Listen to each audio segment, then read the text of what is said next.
जातीच्या बाजूने बोलायचं आणि जातीच्या लोकांनी सुद्धा जातीच्या बाजूने उभा राहा.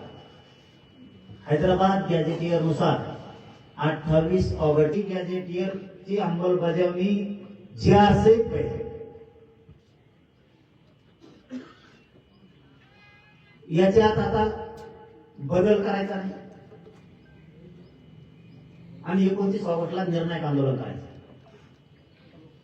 आपला पाचवा मुद्दा आहे. हे 3 वर्ष झाले म्हणजे केसेस मागवली. का रे बाबा, आमच्या लेकरांना इतकं मारून आमच्यावरच केसेस. कोणची प्रक्रिया करायची तुम्हाला? मराठ्या समजूनच घ्या. आता आपण हल्ल्यासाठी आलोच नाहीये तिथे. निर्णय तुकडा पाडायचा म्हणल्यावर आता जागा सोडायच्या. जर शेतात काम असते तर घराघरातून एक माणूस आंदोलन इथंच बसून राहायचं, बाकीच्या शेतात काम करायचं.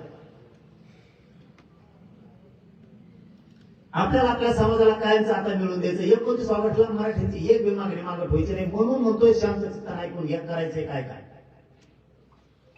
3 वर्ष झालं आपल्याला केसेस मागा होईपर्यंत 29 ऑगस्टचं आंदोलन थांबवायचं नाही.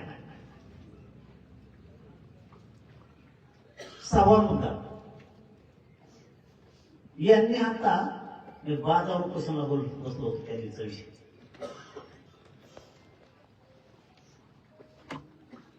ओबीसीच्या सगळ्या सोयी सवलती सुविधा मराठ्यांना लागू केल्या. मी त्याच वेळेस सांगितलं होता विखे पाटलाला, लाडभोला त्या दिवशी सांगितलं होतं.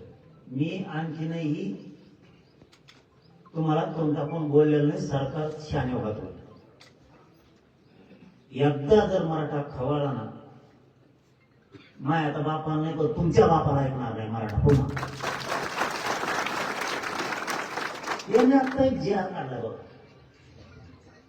GR असा आहे, मराठ्यांना पहिलीपासून KG to PG म्हणजे सगळ्या शिक्षणापर्यंत सगळ्या सोयी सवलती सुविधा दिल्या. मी यांना काहीच सांगितलं होतं. मे जूनला ऍडमिशन सुरू होते त्याच्या आत लागू करा बरं का. आधी पैसे वसूल करून घेता आमच्याकडून ऍडमिशन